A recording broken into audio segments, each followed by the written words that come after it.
Shalom, Bapak, Ibu, dan saudara-saudari terkasih dalam Kristus. Sungguh luar biasa. Kita bisa berkumpul kembali. Saya sangat bersyukur dan bersemangat.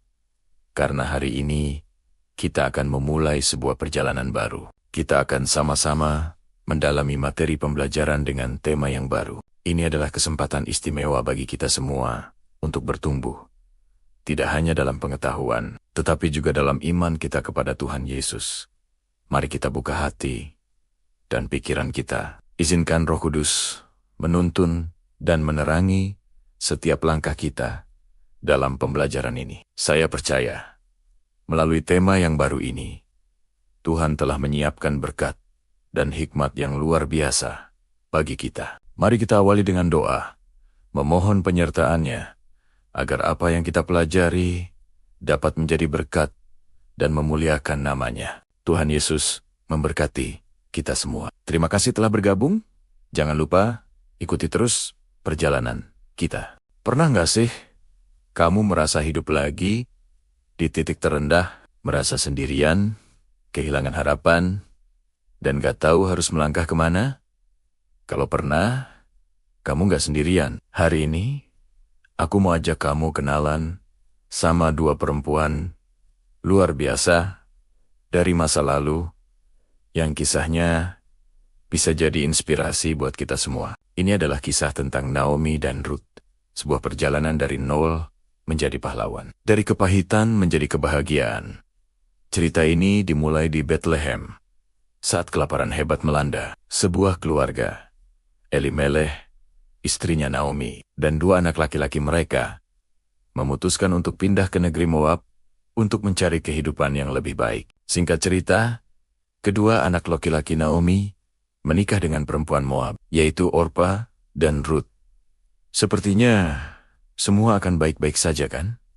Tapi ternyata takdir berkata lain. Tragedi menimpa keluarga ini.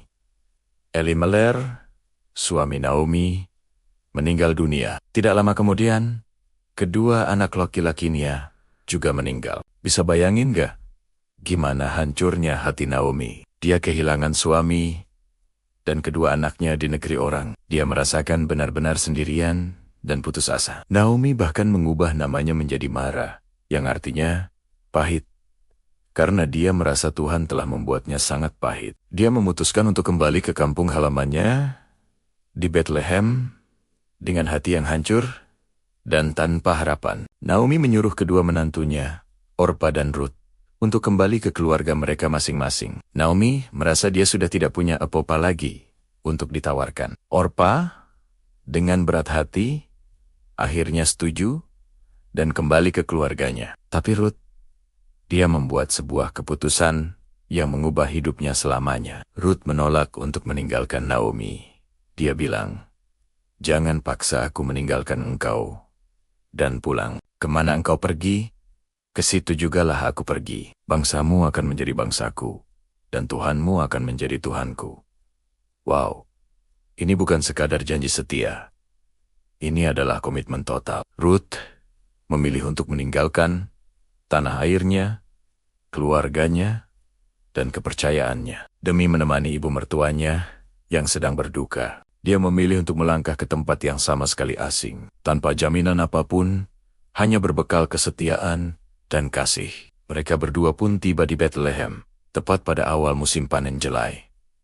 Mereka benar-benar memulai dari nol. Mereka miskin dan tidak punya apa-apa. Untuk bertahan hidup, Ruth pergi ke ladang untuk memungut gandum dari sisa-sisa jelai yang ditinggalkan oleh para penuai. Ini adalah pekerjaan yang sangat rendah pada masa itu. Pekerjaan bagi orang-orang termiskin. Tapi Ruth tidak malu. Dia bekerja keras dengan tekun dari pagi sampai sore. Nah, disinilah ceritanya mulai berubah. Ternyata, ladang tempat Ruth bekerja adalah milik seorang pria kaya dan terhormat bernama Boas. Boas ini ternyata masih kerabat dari almarhum suami, Naomi. Boas memperhatikan kerja keras dan kerendahan hati Ruth. Dia juga mendengar tentang kesetiaan Ruth yang luar biasa kepada Naomi.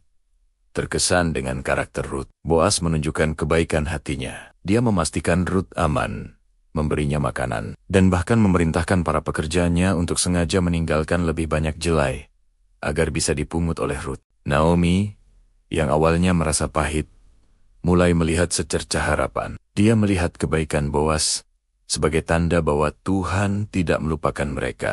Naomi kemudian memberikan nasihat kepada Rut, sebuah rencana yang sesuai dengan adat istiadat saat itu, agar Boas bisa menjadi penebus mereka, yaitu menikahi Rut untuk melanjutkan garis keturunan keluarga. Rut, dengan ketaatan dan keberanian, mengikuti nasihat Naomi. Dia menemui Boas di malam hari dan menyampaikan permohonannya. Boas sangat tersentuh oleh integritas dan kesetiaan Rut. Dia setuju untuk menebus Rut, dengan syarat kerabat yang lebih dekat tidak mau melakukannya. Akhirnya, setelah melalui proses adat, Boas pun secara sah menikahi Rut dari seorang janda asing yang miskin dan memungut sisa panen. Rut kini menjadi istri seorang pria terhormat di Bethlehem. Hidupnya berubah total. Tapi ceritanya tidak berhenti di situ. Rut dan Boas dikaruniai seorang anak laki-laki bernama Obed. Anak ini tidak hanya membawa sukacita bagi mereka, tapi juga bagi Naomi. Orang-orang berkata kepada Naomi, anak ini akan memulihkan jiwamu dan memeliharamu pada waktu rambutmu telah putih. Naomi, yang pernah merasa kosong dan pahit, kini menimang cucunya dengan penuh sukacita.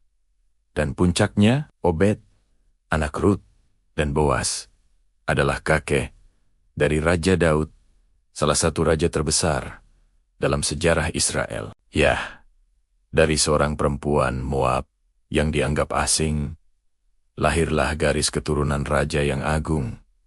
Luar biasa kan? Kisah Rut dan Naomi ini mengajarkan kita banyak hal tentang kesetiaan yang tak tergoyahkan di tengah kesulitan, tentang keberanian untuk melangkah ke tempat yang tidak pasti, tentang kerja keras dan integritas yang pada akhirnya akan membuahkan hasil, dan yang terpenting, tentang harapan. Sekalipun kita merasa berada di titik terendah, seperti Naomi yang merasa pahit, atau seperti Rut yang memulai dari nol di negeri asing, selalu ada harapan, kebaikan, kesetiaan, dan iman bisa mengubah situasi yang paling kelam, sekalipun menjadi sebuah awal yang baru, yang penuh berkat. Jadi, kalau kamu lagi merasa zero, ingatlah kisah Rut. Dia membuktikan bahwa dengan hati yang tulus dan tekad yang kuat, kita bisa menjadi hero dalam cerita hidup kita sendiri.